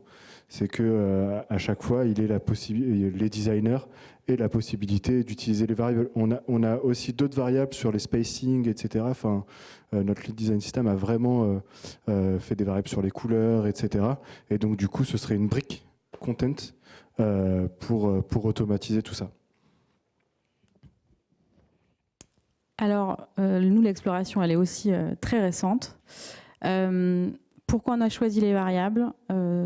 Parce que c'est quelque chose qui nous semblait le plus scalable. C'est-à-dire que c'est assez facile d'ajouter du contenu dedans. Je confirme que c'est partagé. Tu peux ne pas les avoir en local. Et pourquoi on a choisi les variables ? La deuxième raison, c'est que on target l'idée de connecter notre CMS aux variables, de pouvoir, on va dire, appeler du contenu qu'on a dans notre CMS directement dans Figma. Alors, on ne l'a pas du tout fait, il y a des complexités techniques, mais c'est ce qui nous semblait le plus flexible. Voilà.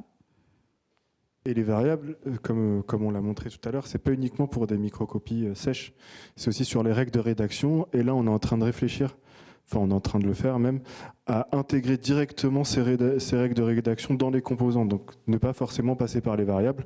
Par contre, quand le designer ou la designer commence à rédiger quelque chose et à oublier sa règle de rédaction, elle peut retourner, elle peut directement sur le composant récupérer les variables sans sortir un autre composant. Du coup, tout ça, c'est vraiment quelque chose, on est en exploratoire, on a présenté ça il n'y a pas longtemps et on va mettre ça en prod, entre guillemets, sur Figma, là, dans les jours qui viennent. Ok, top. Merci. Et les product designers, quand on peut le dire aussi, je ne sais pas s'il y en a à distance ou ici, mais en tout cas, les product designers, quand on leur a partagé ça, ils étaient en mode waouh, vous allez nous faciliter la vie et c'était le but aussi, donc c'est une bonne chose. Ouais. Quelqu'un d'autre a une question? Ouais, salut. Alors, je ne suis pas UX Writer Designer, je suis CPO à la base. Je fais partie des gens à convaincre. Voilà. Petit bisou à Isa, si elle nous écoute. Les blocages que moi j'avais eu souvent quand on parlait de design system, c'était par rapport aux designers, c'était ouais, mais tu comprends ma créativité. Voilà. Là, on rajoute la partie contenu. Est-ce que vous avez eu la même typologie de retour ou pas du tout? Et si oui, comment vous avez fait pour y faire face? Oui. Alors moi, non. Alors peut-être que tu veux commencer par le oui. Non, oui, mais c'est pas tant les designers qui font ces retours que justement des métiers qui gravitent autour des équipes design, notamment CPO, PO, PM ou directeur digital, et voilà, et qui peuvent voir, mais je pense que c'est une question d'approche et de mindset, peuvent voir le design system comme un outil qui finalement contraint la créativité. Moi, j'ai une réflexion un peu double. Oui, ça contraint, mais c'est une contrainte positive. C'est-à-dire, c'est une question d'homogénéité, c'est donc une question de cohérence, et donc bien une question de cohérence pour l'utilisateur. Si aujourd'hui, enfin, je pense qu'aujourd'hui, on saurait plus se passer d'un design system. En tout cas, chez Bouygues Telecom, ce serait impossible. Et pour le content system, c'est un peu pareil. Finalement, on établit des règles, on donne un cadre. Et l'idée est d'évoluer dans un cadre. Mais le cadre n'empêche pas la créativité. C'est à chacun d'être suffisamment créatif, justement, et malin, entre guillemets, smart, dans le cadre de s'amuser. Et je pense que le content system, voilà, ne fait qu'apporter un cadre dédié au contenu, mais dans le cadre, on peut faire plein de trucs, quoi. Ouais, et pour compléter, la créativité, elle peut pas vraiment se passer de cadre en termes de contenu. Quand on veut écrire même un roman, quelque chose de plus créatif, entre guillemets, il faut une narration, il faut un schéma narratif, il faut un storytelling, etc. De la même manière, quand on fait de l'UX au niveau du contenu, il faut aussi un storytelling pour hiérarchiser l'information. Donc tout ça, ça donne... Ce cadre-là n'efface pas la créativité. Et il faut aussi bien doser la créativité quand on a un tone of voice. Donc, je pense pas que ce soit... Oui, alors nous, la question de la créativité, j'avoue, chez Miracle, elle s'est pas du tout posée. Je trouve qu'elle se pose beaucoup dans des marques qui sont B2C, avec un tone of voice qui est fort, avec souvent des équipes brand qui ont beaucoup d'influence. Chez nous, on est sur un produit, un back-office qui est très métier. Et donc, on va dire, toute règle qui va du coup éviter les débats et faciliter la vie de tout le monde, elle est vue comme un plus. Donc, à moins que Romain, tu infirmes, je pense qu'on est là-dedans. Je suis très aligné. En effet, ça contraint la créativité, mais pour moi, c'est vraiment l'objectif. Et je trouve que c'est très bien. Nous, chez Miracle, on travaille sur un back-office B2B. Donc nos interfaces sont principalement des formulaires, des data tables, du dashboarding. Il n'y a pas de créativité. On ne travaille pas dans une agence créa pour faire des sites de branding. On travaille pour modéliser des workflows complexes et pour retranscrire ça dans une interface utilisateur. Donc on n'a pas cette problématique de créativité, et ce cadre, il est nécessaire justement pour accompagner la croissance de Miracle, pour pouvoir travailler plusieurs produits en cohérence, pour pouvoir travailler plus efficacement, et pour que les designers, comme le disait Camille, qu'on arrête de réinventer la roue à chaque fonctionnalité et de se reposer les mêmes questions avec les équipes product, mais aussi avec les équipes tech. Est-ce que j'ai le droit de trier toutes les colonnes d'une data table, oui ou non, comment ça marche quand je clique sur un bouton, comment ça marche quand je dois sauvegarder un formulaire en édition ou en création. Toutes ces choses-là n'ont aucune valeur parce que c'est des choses qui se templétisent et qui polluent, entre guillemets, le travail de créativité qui doit être dans la solution et dans la réponse qu'on apporte aux problématiques de nos users. Merci. J'en ai une autre sinon. Hello tout le monde. Théo, du coup, Head of Design chez Galeries Lafayette et ex-Deezer. Moi, la question, elle est simple. On est tous, à mon avis, à peu près positionnés pareil sur l'émergence des GPT et de Chatbase, que nous, là, on utilise absolument tous les jours. De plus en plus, c'est assez flippant. Côté designer, côté copywriter, illustrateur. Et moi, la question, elle est simple, c'est... j'ai aussi créé une petite start-up à côté, bon, on s'en fiche, mais en un week-end, j'ai généré 800 guides qui illustrent tous les problèmes. C'est une start-up dans la legal tech. Je ne suis pas du tout avocat et j'ai créé 800 guides promptés par quelqu'un qui n'a pas vraiment de connaissances légales. Ça m'a fait 800 guides extrêmement quali, écrits par un juriste en 20 langues. Donc voilà, avec un petit script Python qui me... c'est incroyable, quoi. C'est beau et flippant en même temps.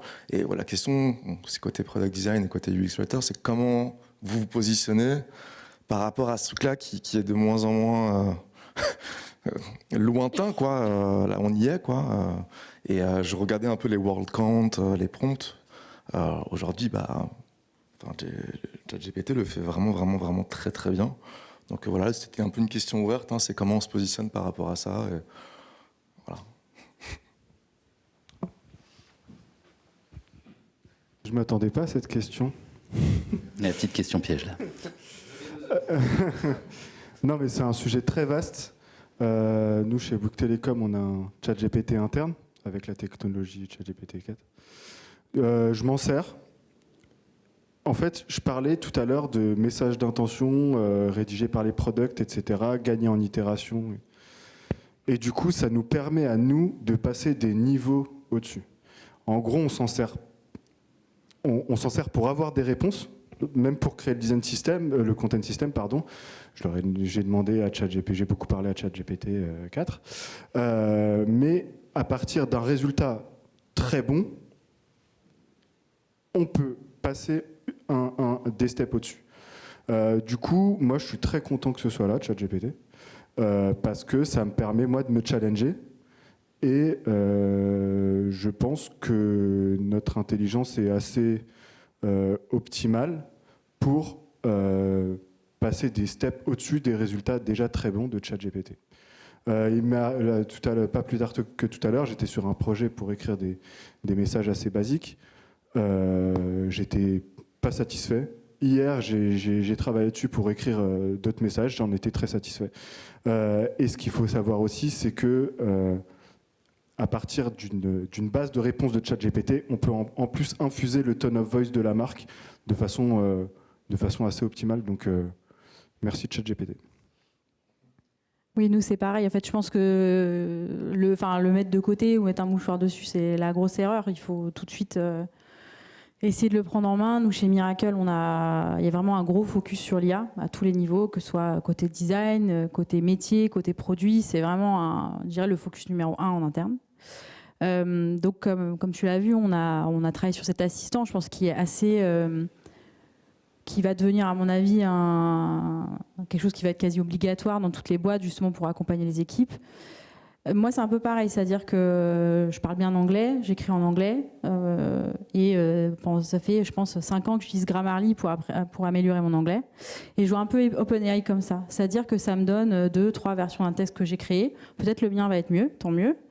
Peut-être que le sien va être mieux, mais ça me permet en fait d'avoir d'autres versions, de voir des alternatives. Mais je suis d'accord avec Yoann, en fait, il faut de toute façon une validation humaine. Tu vas prendre ce que tu as à apprendre. Comme quand tu fais un benchmark, tu vas regarder quelque chose chez un copain, tu vas dire ça c'est bien, j'aimerais bien le prendre, je vais le refaire à ma sauce. Pour moi, c'est un petit peu pareil. Peut-être je dirais pas la même chose dans un an, mais actuellement, je trouve que c'est un bon compagnon à avoir et qu'il faut dompter. Et c'est vrai que ça peut être impressionnant, mais je pense qu'il faut un peu se jeter à l'eau, quoi. Je pense que par ailleurs, c'est un peu je fais un peu le pont entre les deux questions. Finalement, Yoann, chez nous, chez Bouygues Télécom, est bien là aussi pour poser un cadre.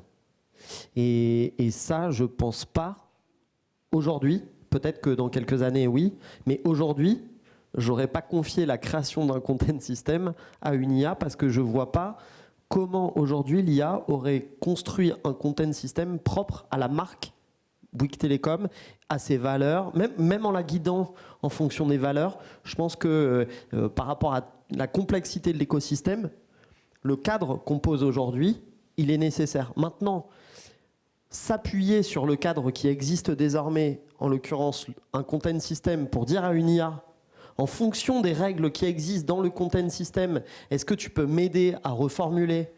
Est-ce que tu peux m'aider à valider? Est-ce que tu peux aider notamment des publics débutants? Donc, on parlait de débutants, en tout cas des product designers, des personnes qui ne sont pas, dans le métier premier n'est pas le rédactionnel et le contenu. Est-ce que tu peux les aider? Eh ben, l'IA va être beaucoup plus puissante et beaucoup plus intelligente, à mon sens, en ayant ce cadre, en disant « Ok, je vais m'appuyer sur ce que tu as imaginé en tant qu'humain, et moi, je vais lui apporter une couche d'IA pour appliquer des résultats encore plus probants. » quoi. Et pour compléter ce que tu dis sur la création du content system, tout le côté interview des product designers, etc., ça a fait de la matière que ChatGPT aurait pu recueillir. Mais nous, on les voit au jour le jour. On perçoit aussi des choses affectives chez eux par rapport à la façon dont ils s'estiment sur la création de contenu, etc. Donc, il y a aussi tout cet aspect humain qui a permis, je ne sais pas si ChatGPT m'aurait permis de penser cette librairie d'exemples de cette façon-là, par exemple. Donc, ouais, c'est un ami pour le processus itératif. On profite pour rajouter quelques mots aussi de notre côté. Comme c'est un sujet assez important dans le monde du content design en ce moment. On pourrait en faire une conférence, c'est sûr, mais on va rester bref et passer à quelques questions des gens qui sont en ligne aussi. Pour rajouter un petit peu à ce que disait Bastien, chez Brigade, avec Julien qui est là, on a beaucoup expérimenté aussi et on voit ça plus comme un outil pour faire un peu du ping-pong. Est-ce que pour me donner du feedback, si je suis designer, je demande est-ce que je suis les guidelines, qu'est-ce que tu en penses en gros. Et j'ai remarqué quelque chose, c'est que ChatGPT peut être extrêmement performant pour la copie longue, mais en microcopie et vraiment sur le processus UX, il faut beaucoup plus de contexte. Donc finalement, ce qui est très utile, c'est d'avoir des guidelines de comment créer un bon prompt Et finalement, c'est ce process-là qui est le plus important, peu importe la réponse de ChatGPT. Et c'est ça qui lance la créativité et qui donne de l'inspiration. Moi, je suis tout à fait d'accord avec tout ce qui a été dit sur les IA, mais une dernière chose, tu disais que tu as généré 800 guides, ce qui est impressionnant. Mais en fait, comme tu l'as dit, t'es pas juriste. ChatGPT est super comme compagnon quand on peut le relire, parce qu'il y a ce phénomène d'illusion où en fait ChatGPT apparemment ne peut pas lui-même affirmer le pourcentage de certitude de ce qu'il affirme. J'imagine que sur le droit, c'est assez crucial cette question-là. Je pense que c'est bien qu'on travaille avec, mais de là à lui confier intégralement des processus d'innovation plutôt que de synthétisation, ça me semble un peu plus compliqué. Vas-y si tu as des questions. On prend une question en ligne ? Ouais, on peut prendre une question en ligne. Il y en a pas mal qui sont assez intéressantes. Je pensais peut-être aller dans celle-là. On a une question qui est arrivée quand Miracle a fait son partage d'expérience qui était quels sont les événements qui vous poussent à mettre à jour votre content system et à quelle fréquence ? Alors, il y a beaucoup d'événements. Il peut y avoir des messages Slack du genre on comprend rien ou j'ai pas trouvé l'info dans les guidelines. On va se poser aussi beaucoup de questions. Comme je dis, on a des instances donc du pair design 2 fois par semaine entre lead et ops. On a aussi une gouvernance pure design system et content system. Et en gros, c'est souvent là où on se dit bon, la règle là, elle n'est pas hyper claire, ou il manque quelque chose, ou il faut qu'on rajoute du contenu par défaut à ce composant, etc. Je dirais qu'il y a ces instances-là, les messages Slack, ça peut être à la machine à café, il y a à la review des maquettes. C'est vraiment assez divers. Et on a la chance en fait, d'avoir une équipe dev qui pose beaucoup de questions sur le design et le content system, tant technique que UX. Donc on a beaucoup de feedback. Et on a aussi des PM qui sont un peu aussi pris au jeu, donc qui challenge du content, qui posent des questions sur voilà, quel verbe faut utiliser, ou alors on trouve que là c'est pas assez clair, vous dites ça dans les guidelines mais vous l'avez pas appliqué, etc. Donc voilà, je dirais qu'il y a beaucoup d'éléments et en fait, je trouve que c'est aussi une caractéristique quand on fait ce genre de boulot, c'est qu'il faut accepter de tout le temps refaire. C'est-à-dire qu'il n'y a jamais rien de gravé dans le marbre. Un truc qui était vrai hier n'est plus vrai maintenant. Il faut mettre un mouchoir dessus, essayer de corriger. Et voilà, faut pas trop s'attacher entre guillemets aux règles qu'on a définies. Voilà, il faut savoir itérer. Peut-être Romain. Ouais, et puis quand on parlait tout à l'heure des similarités entre content et design system, on se rend compte que généralement, quand on doit updater notre content system, on update aussi nos guidelines de design system. Et ça, c'est du feedback qu'on reçoit de tout le monde. Enfin, on a une culture du feedback qui est assez ancrée chez Miracle. Tout le monde donne du feedback. Parfois, ça peut être un peu beaucoup, mais c'est toujours hyper intéressant. Ça nous permet toujours de grandir et d'améliorer ce qu'on fournit pour que ce soit vraiment activable, quoi. Il y a un point aussi qu'on peut peut-être rajouter, c'est la recherche utilisateur. Alors, je veux pas mettre ça très en avant parce qu'on va pas se mentir, c'est pas la recherche utilisateur qui va le plus nous apporter de feedback vraiment très précis par rapport au contenu, mais ça peut. J'ai un exemple qui est pas très ancien chez nous et qui a apporté énormément d'argent à l'entreprise et qui était un insight utilisateur qui venait d'un test quali. Toute la partie checkout chez nous, donc entre votre récap panier jusqu'à la page merci, auparavant, on avait call to action validé. Valider. Quand on valide, on demande à quelqu'un de valider, on lui demande de s'engager. Et en fait, quand on avait posé donc dans un test quali, en gros, c'était qu'est-ce que vous attendez derrière, l'utilisateur nous avait sorti un truc, ma commande est passée, quoi. Et évidemment pas, parce qu'en fait, je dis évidemment, pour l'utilisateur, ça n'avait rien d'évident, pour nous, oui. Et l'utilisateur se disait, je valide, donc ma commande est validée. Et donc, on a fait un A/B test pour mesurer la performance. Si on mettait un CTA moins engageant, de type continuer. Continuer, c'est pas valider, c'est je continue. Et à la fin, à la dernière étape, je valide. Et en fait, en faisant un A/B test, on a eu un résultat qui était incroyable. L'incrément estimé par l'équipe CRO chez nous, qui gère les A/B tests, sur le parcours en question, était de l'ordre de 2 millions d'euros annuels. Juste en changeant un CTA qui était répliqué sur plusieurs étapes. Et donc ça, c'est par exemple, pourquoi je dis ça, c'est que pour moi, c'est un insight utilisateur qui vient de la recherche utilisateur, dont on peut ensuite se dire que dans les règles, sur le bouton, par exemple, le composant bouton, faire attention, et donc ça c'est bien dans le content system, qu'on va dire attention au degré d'engagement de la formulation de votre call to action, et donc la recherche utilisateur peut aussi pousser à challenger un content system. Ouais, pour compléter ce que tu dis sur la recherche utilisateur, c'est vrai que chez Bouygues Telecom, on fait de plus en plus de tests spécifiques à la compréhension des wordings. Et ça peut, au-delà de nous donner des règles sur certains mots, sur certaines actions, etc., nous donner carrément des guidelines sur des patterns, quoi. Sur une sélection de paiement, par exemple, etc. Donc on peut après intégrer au content system. Pour répondre très rapidement aussi à la question, mis à part Bastien qui fait beaucoup de retours, qui met des petits commentaires sur le content system, donc qui me permet d'enrichir aussi le content system. Ça s'est étrangement fait, enfin c'est pas forcément étrange, mais ça s'est beaucoup fait au moment où on présentait le content system en dehors des équipes design. Donc en comité de rédaction ou en comité business, etc. Où là, vraiment, je voyais des petits commentaires fleurir comme ça sur le content system. Donc il manque là la règle de rédaction sur euro, enfin bon, je sais plus, est-ce qu'on peut rajouter une décimale, etc. Donc vraiment, l'œil pas uniquement du designer ou de la designer, mais vraiment l'œil d'autres stakeholders qui sont beaucoup plus éloignés de ça.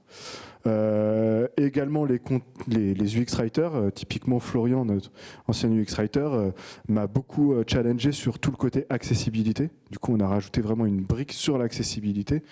Les product designers aussi, les retours utilisateurs. Enfin, c'est vraiment quelque chose de toujours mouvant. Faut pas que ce soit figé. C'est frustrant de savoir qu'il n'y aura jamais de bout du tunnel, mais en même temps, on voit toujours la lumière.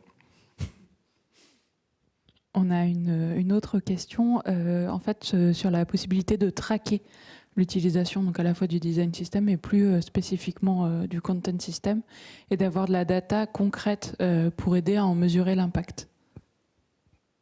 Pour ne rien vous cacher, c'était un des points que j'avais noté dans tout à l'heure dans la slide sur le ROI chez Bouygues Telecom, quand on a échangé avec Johan, et je l'avais noté sur, c'est simple de mesurer finalement l'utilisation d'un design system ou d'un content system. Maintenant, nous, on n'est pas assez mature aujourd'hui pour vous dire, on ne traque pas, en l'occurrence, on ne traque pas aujourd'hui, mais il faudrait, et on se l'est dit en équipe, toutes les parties prenantes sur le design system, on pourrait mettre des mesures d'audience. On mesure l'utilisation en matière de composants, donc on peut le faire. On peut le faire. Nous, on n'est juste pas encore assez mature. On est, enfin, encore une fois, Johan est arrivé. Oui, on a fait beaucoup en 6, 7, 8 mois, mais on a encore plein de choses à faire et ça en fait partie. Ouais. D'expérience, ce qui a été hyper utile, ça pouvait être de mesurer avant le temps perdu par dev et d'avoir un chiffre de combien de jours de dev on perdait par semaine, par mois, par année, et d'estimer ça au fur et à mesure avec l'implémentation du design system. C'est très concret, ça donne des chiffres, c'est pas mal. Ouais, alors nous, déjà, l'utilisation du design system, c'est très simple à mesurer, parce qu'on est obligé d'utiliser le design system et personne ne peut utiliser d'autre chose.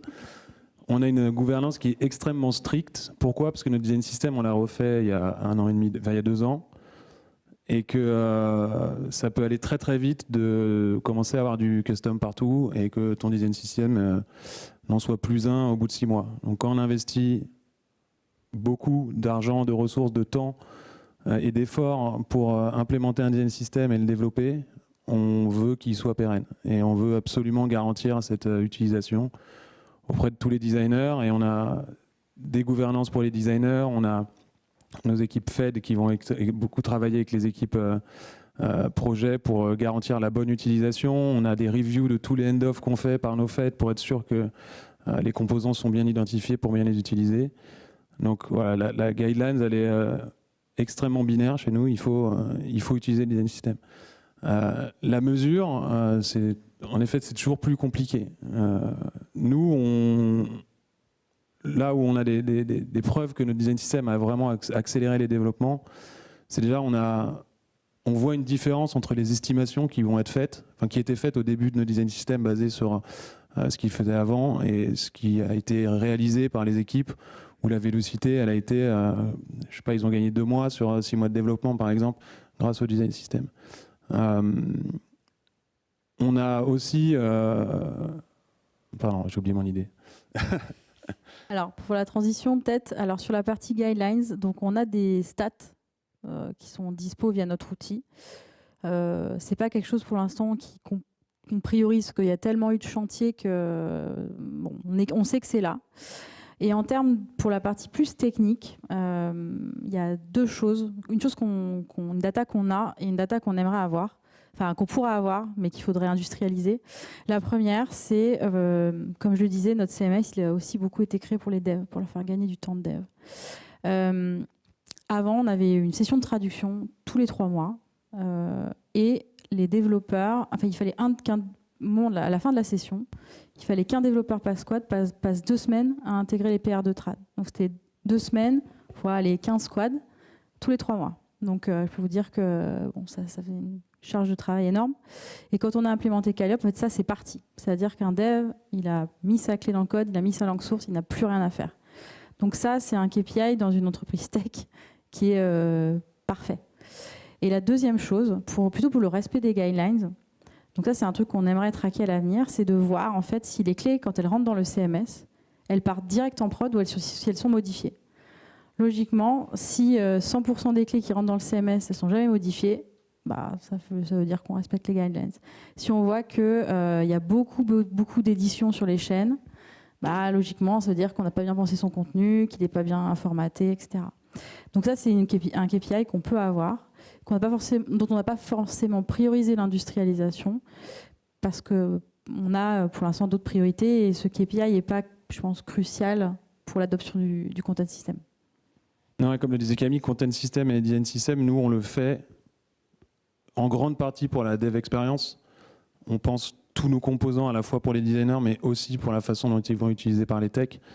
Et on a d'extrêmement bons feedbacks de nos équipes techniques sur leur gain en vélocité. Alors, on ne va pas forcément le mesurer en heures de travail, mais c'est un NPS, quoi. C'est voilà, entre avant et après, parce qu'avant on avait un autre design system c'est pour ça qu'on l'a refait, mais entre leur façon de travailler avant et maintenant, ils nous disent que c'est beaucoup plus simple d'utilisation et qu'on sent que le design system, c'est un outil de travail pour eux et pas que pour les designers. Et une anecdote assez rigolote, c'est qu'on s'est tous vus en off-site product, où on a invité des techs à faire participer à des workshops avec nous, où on devait présenter, après des breakouts, des innovations sur lesquelles Miracle devait travailler cette année. Et ce qui m'a fait verser une petite larme, c'est qu'un back-end développeur est venu pitcher le fait qu'il fallait migrer toute notre ancienne technologie vers notre design system. Et pour moi, ça, c'est vraiment la preuve que l'adoption et l'utilité de ce design system pour l'ensemble des équipes fonctionnent. Parce que j'avais jamais entendu avant des équipes dev être l'avocat du design, quoi. Et pour moi, c'est pas mesurable, mais c'est quelque chose d'assez inédit. Merci beaucoup pour ton retour. Est-ce qu'on a une dernière question sur place ou... Je l'ai gardée pour la fin, ça va être la plus chiante. Plutôt pour Bouygues, pour le coup. T'es gentil. Ah, non, plaisir, ça me fait plaisir. Tu peux me prendre à emporter, il n'y a pas de problème. C'est pour la maison. C'est le côté légal. Le fait que vous, typiquement, offre et autres, c'est des choses que vous allez retrouver dans un contrat. Comment vous avez travaillé avec eux et aujourd'hui, dans l'évolution de ce que vous allez faire, comment vous collaborez ? On échange avec le juridique, on a des échanges réguliers avec la direction juridique. Johan, typiquement, là, évoqué tout à l'heure la question des modes de financement. Question hyper touchy. Nous, on a une double problématique. Que l'utilisateur comprenne. Quand je dis mode de financement, c'est là le cas présent, c'est comment un utilisateur peut payer son téléphone quand il achète chez Bouygues Telecom. Vous pouvez l'acheter comptant, facilité de paiement ou à crédit. À crédit, parfois avec frais, parfois sans frais. Donc il y a 36 modes de financement sur des durées différentes. Nous, on a une double problématique. Nous assurer que ce qu'on écrit est juridiquement OK. On sait, si vous vous intéressez à l'actu des télécoms, que c'est un sujet éminemment sensible qui peut valoir des amendes éminemment élevées. Donc c'est ultra touchy. Et donc la question est, est-ce que juridiquement c'est OK, mais est-ce que pour l'utilisateur c'est OK aussi? Donc on fait, pardon pour l'expression, mais ceinture et bretelles, c'est-à-dire que là, pour le sujet en question, on fait du test utilisateur avec différentes versions de texte, pour s'assurer de la compréhension par l'utilisateur des différentes versions. Là, sur le sujet en question, on avait 2 variations d'un absolument même mode de financement. La question du test utilisateur était qu'est-ce que vous comprenez? En gros, c'était à votre avis, si vous cliquez là-dessus, quel type de mode de financement vous sélectionnez? On a fait un premier test utilisateur auprès de 100 personnes. 30% des personnes trouvaient la bonne réponse. On avait fait une variation. Johan avait fait une variation. Et comme il travaille bien, on est passé à 70% d'utilisateurs dans un deuxième panel qui trouvaient la bonne réponse. Donc ça permet de retourner ensuite voir le juridique. C'est vraiment ce qu'on a fait. C'est tout frais là pour le coup. On est retourné voir le juridique en disant regardez, en fait, la première version du texte qui est actuellement, seuls 30% des gens la comprennent, on la challenge, on l'améliore, vous nous validez, avant de faire le test utilisateur, on avait partagé, le juridique nous avait dit on peut tester, mais on veut bien s'assurer que les utilisateurs comprennent mieux, on retourne les voir, on leur dit regardez, il y a 70%. Et eux, en plus, le juridique apprécie puisqu'on vient avec un vrai argument en cas de contestation, on peut dire en fait on avait fait carrément un test utilisateur et donc là ça permet de trancher un débat qui n'aurait pas lieu d'être. Ouais.